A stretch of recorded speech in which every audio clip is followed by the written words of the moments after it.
$10? That's the exact amount I had in my hand the day I started the garden that's been putting fresh vegetables on my table for the last 4 months. Not $10 a month, not $10 a week, $10 one time, and I haven't spent a cent on produce since. I know how that sounds, so let's deal with the skepticism right away because you're right to have it. If you've ever priced out a real vegetable garden, you know the number that gets thrown around isn't small. A single commercial raised bed alone can run you around $200 before you've put a single seed in it. Fill that bed with bagged garden soil instead of what's already in your yard, and you're adding another few $100s on top. By the time you've bought nursery seedlings instead of seeds, and a full flat of live starter plants can easily run into the hundreds. A lot of people are $800 deep into a garden that hasn't produced a single tomato yet. I spent $10, and what came out of that $10 fed my family through spring, summer, fall, and is still going into winter. Here's the part that should actually bother you. This isn't some rare trick or a fluke of good weather. It's math. According to the USDA, somewhere between 30 and 40% of the entire food supply in this country gets lost or wasted before it's ever eaten, a huge chunk of that at the household level, sitting in crisper drawers going soft before anyone gets around to it. Meanwhile, most of us are dropping $15, $20 at the grocery store every few days on vegetables that don't even make it to the plate. So when I tell you a garden cost me $10 total, the real comparison isn't $10 versus free. It's $10 one time against money you are already losing every single week without noticing. I'm not going to sell you anything in this video. No course, no kit, no seed company partnership. I'm going to show you exactly what I planted, exactly what it cost, and exactly how it's still producing food months later, so you can copy the entire thing this weekend if you want to. Before we get into it, here are 3 things I want you to stick around for because they're the parts that actually make this work long-term, not just for one good harvest. First, there's a specific handful of vegetables that don't give you one harvest and quit. They keep producing new food from the same plant for weeks or months, and most beginners never plant them on purpose. Second, there's one thing sitting in your kitchen trash right now that regrows into a full vegetable plant for free, and I'll show you exactly which food scraps are worth saving, and which ones are just internet hype that don't actually work. And third, there's a $2 fix that solves the single biggest reason first-time gardens die, and it has nothing to do with soil, sunlight, or bad luck. So let's start with the part everyone gets wrong before they even plant a single seed: what a garden actually costs, and why the expensive version is mostly unnecessary. Let's actually break down where that $800 number comes from, because once you see it laid out piece by piece, you'll understand exactly why it's inflated, and exactly where the fat gets trimmed to get down to $10. The first cost is infrastructure, the actual bed or container your plants grow in. A pre-made 12-inch commercial raised bed kit runs around $200 at most home improvement stores. That's before soil, before seeds, before anything grows. But a raised bed is just a box that holds dirt in place. It doesn't know or care whether it's made of cedar planks from the store or a wooden shipping pallet somebody was throwing away. Old plastic storage tubs, 5-gallon buckets, feed troughs, even stacked cinder blocks all do the exact same job. That line item goes from $200 to $0. The second cost is the soil itself, and this is usually the biggest expense of all. Bagged garden soil and compost from a nursery can add up to $300 or $400 for a single raised bed, because you're paying for packaging, trucking, and markup on something that is, at its core, decomposed organic matter. Most municipalities give away compost made from yard waste and leaf collection completely free, and many have drop-off sites where residents can fill as many buckets as they want. That line item goes from $400 to at most $5 if you decide to buy a little extra to blend in. The third cost, and the one most people get wrong first, is where you buy your plants. Individual live seedlings at a garden center typically run anywhere from $5 to $20 each. If you want even 10 different vegetables in your garden, buying them as starter plants could cost you somewhere between $50 and $200 before you've grown anything yourself. A single seed packet, by comparison, often costs $2 or $3 and contains anywhere from 50 to several hundred seeds. A multivariety seed collection, the kind that includes a dozen or more different vegetables in one kit, can be found for around $10 total. That's not 10 plants. Depending on germination rates, that's potentially thousands of plants across a full season, because that is simply how seeds scale compared to individually potted starts. Add those three categories up the expensive way: bed, bagged soil, nursery starts, and you're looking at a launch cost that regularly clears $700 or $800. Add them up the free and upcycled way: salvaged containers, municipal compost, one seed packet, and the number lands between $10 and $15. This is worth sitting with for a second because it reframes the entire hobby. Gardening isn't expensive. A specific way of doing gardening, the version sold to you at the garden center aisle by aisle, is expensive. The plant itself has no idea whether its container came from a store display or the recycling bin, and it has no idea whether its soil came from a $40 bag or a free municipal pile. It only cares about drainage, nutrients, and sunlight. Once you separate what the plant needs from what the store wants to sell you, the $10 number stops sounding like a gimmick and starts sounding like the default.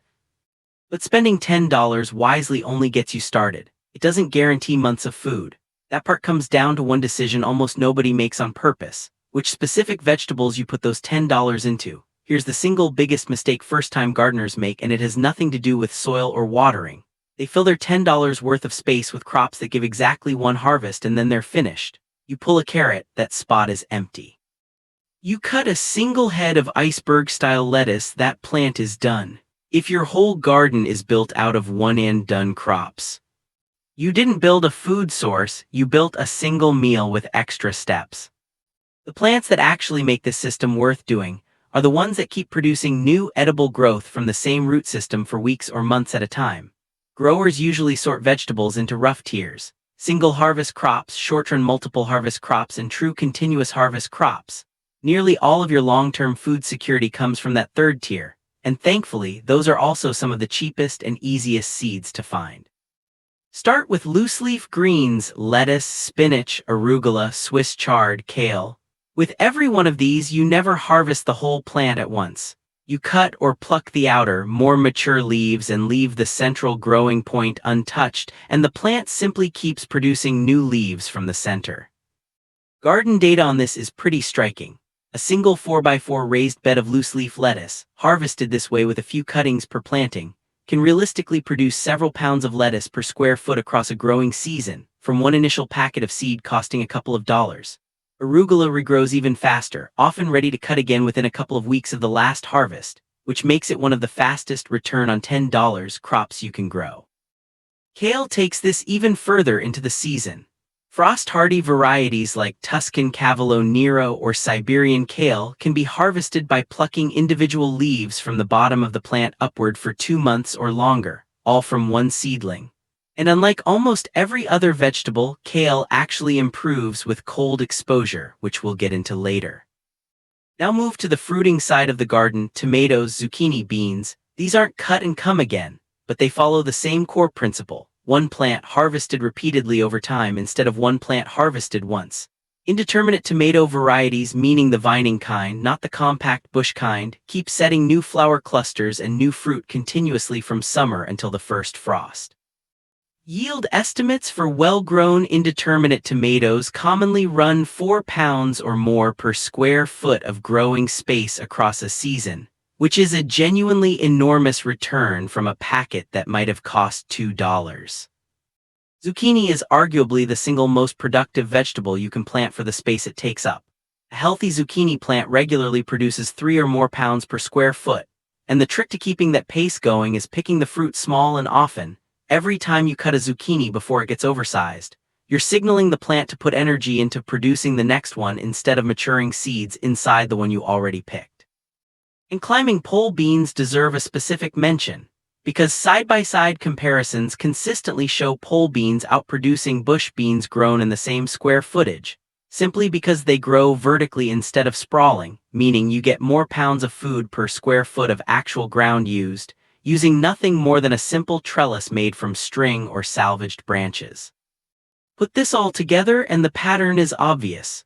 Your $10 goes furthest when it's spent on crops that get harvested 5, 10, 20 times each, not crops you harvest once and replant. That single planting decision is the actual difference between a garden that feeds you for a week and one that's still feeding you in month 4. But even the best seeds eventually run out. So what do you do when you want to keep growing without spending another cent? That's where most people are sitting on more free food than they realize, literally in their kitchen trash.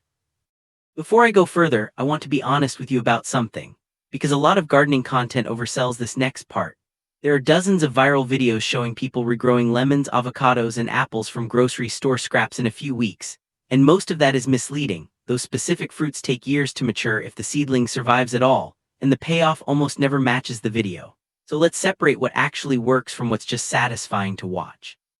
Extension research on kitchen scrap regrowing generally sorts results into a few honest categories: crops with real, repeatable yield, and crops that are more of a fun windowsill experiment than an actual food source. The good news is that several of the real yield crops line up perfectly with what you already planted from your $10 seed kit. Green onions are the easiest, fastest win, and also one of the most reliable. Cut off what you need for cooking, but leave about an inch of the white base with the roots still attached.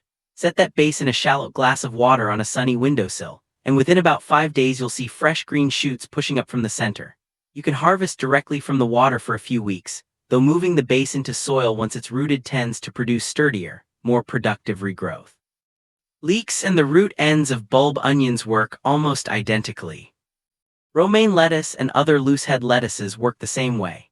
Save the bottom 2 inches of the head after you've used the leaves, sit it in a shallow dish of water, and new leaves will start emerging from the center within days.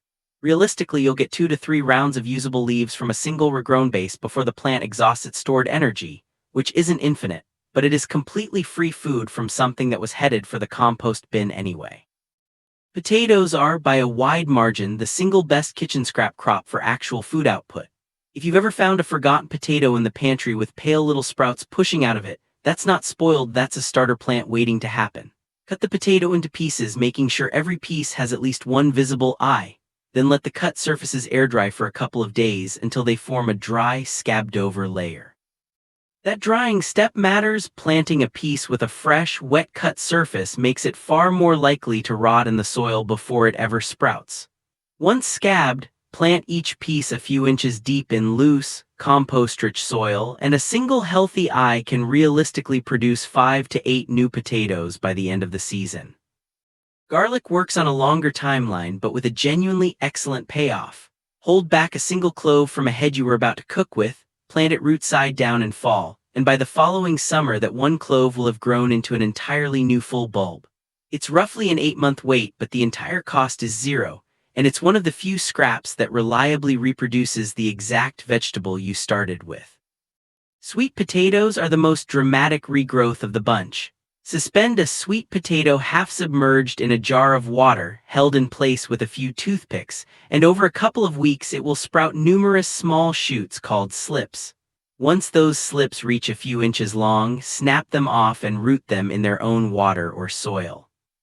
Here's the detail most people miss. The vines that grow from those slips produce edible leaves you can sauté like spinach all summer long, and you still get a full harvest of tubers underground in the fall, 2 separate food sources from one grocery store sweet potato.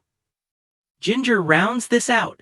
A piece with visible green buds sliced into thumb-sized sections and kept moist and warm until it sprouts will grow into a plant you can selectively harvest from, slicing off a piece for cooking while the rest of the rhizome keeps growing underground. None of this costs anything beyond the $10 you already spent on your original seed kit. You're not buying more plants. You're just declining to throw away the ones that were already sitting on your counter. But regrowing scraps and tending seedlings both run into the exact same wall eventually. What happens the week you're too busy, too tired, or out of town to water anything? That's the part that quietly kills more $10 gardens than bad soil ever could.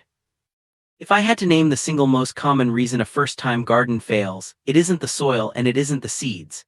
It's watering, specifically the gap between I'll water it every day and what actually happens once life gets busy. You miss 2 or 3 days, seedlings wilt past the point of recovery, and a lot of people quit the entire project right there, convinced they just don't have a green thumb when really they just didn't have a system. The fix costs closer to $2 than $200. The simplest version is something you can build with items you probably already have. Take a clean 2-liter plastic bottle, drill or poke a handful of small holes into the cap, fill the bottle with water, and turn it upside down with the capped end pushed a few inches into the soil near the base of the plant.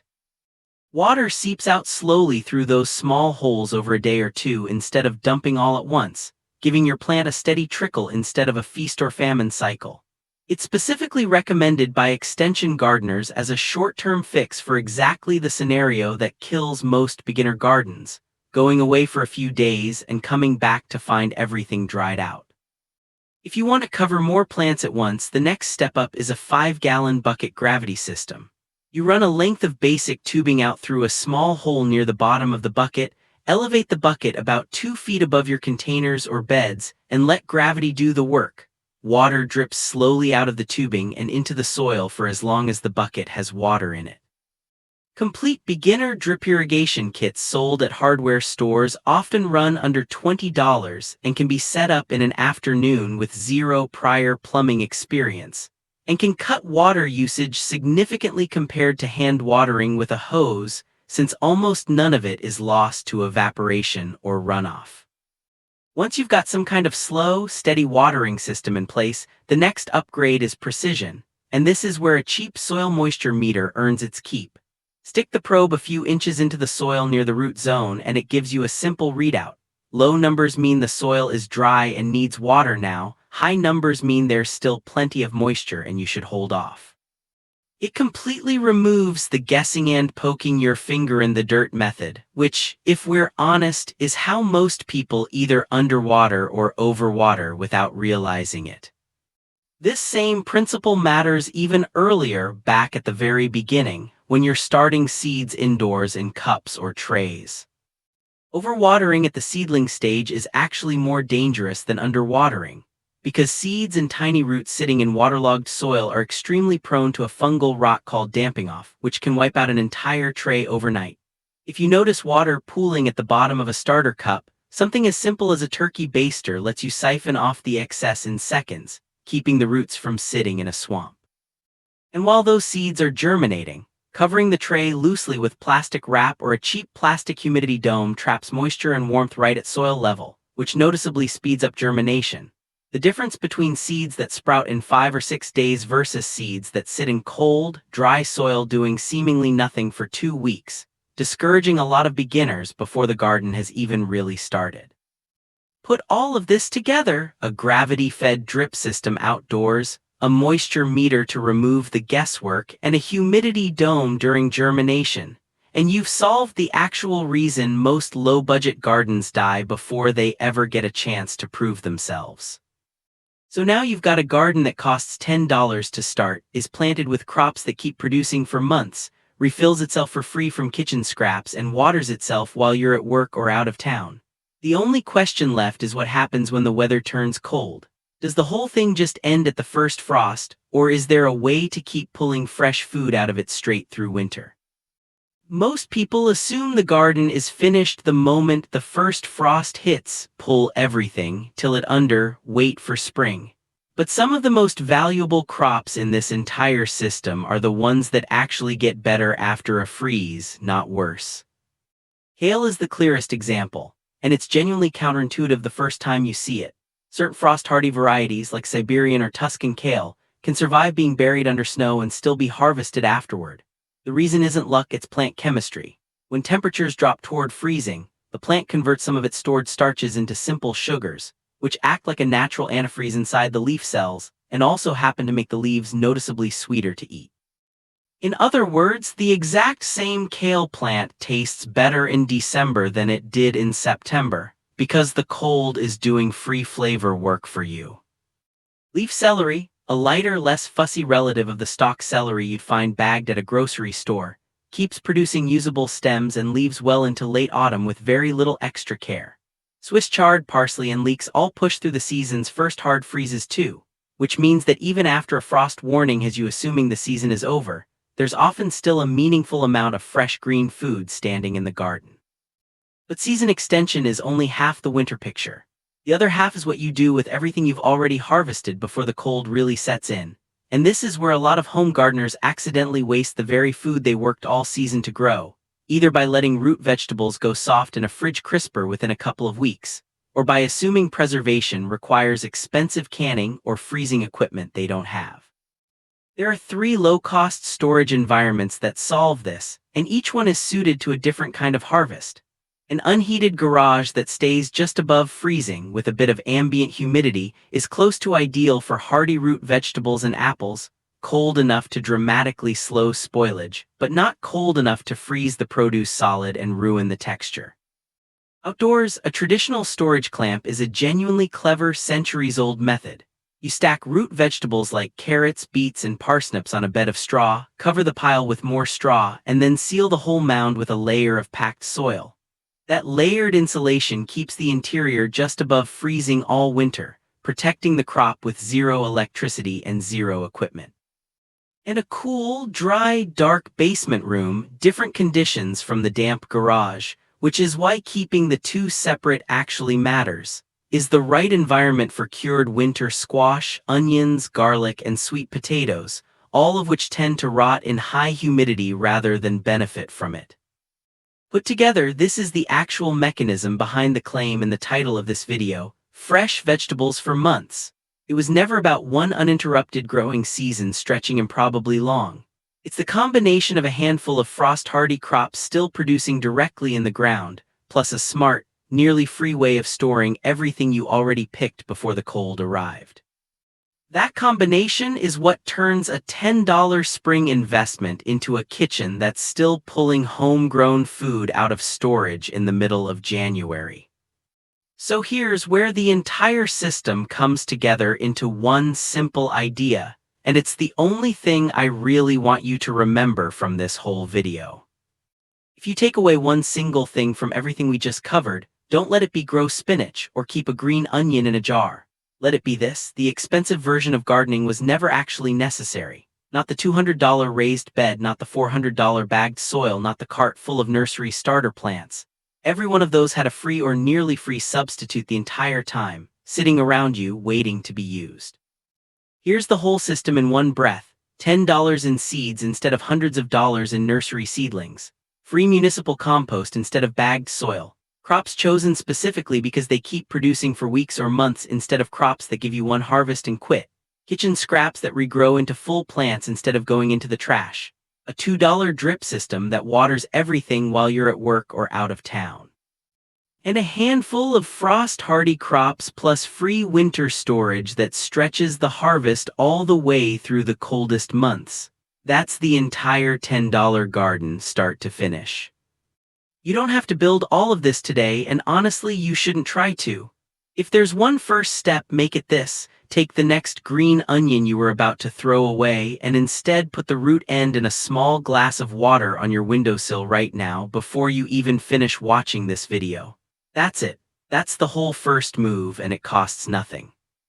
Now I actually want to know something from you. If you were starting from scratch with exactly $10 and nothing else, what's the first vegetable you'd plant? Put it in the comments. I read every single one, and they usually end up shaping what I cover next. And if you want to see exactly how this garden looks 4 months in, what actually thrived, what I'd do differently next time, and the one crop that completely surprised me, that's the next video, and it's coming soon. Subscribe so you don't miss it. $10, that's genuinely all it takes to start. The rest is just showing up and picking the right things to plant.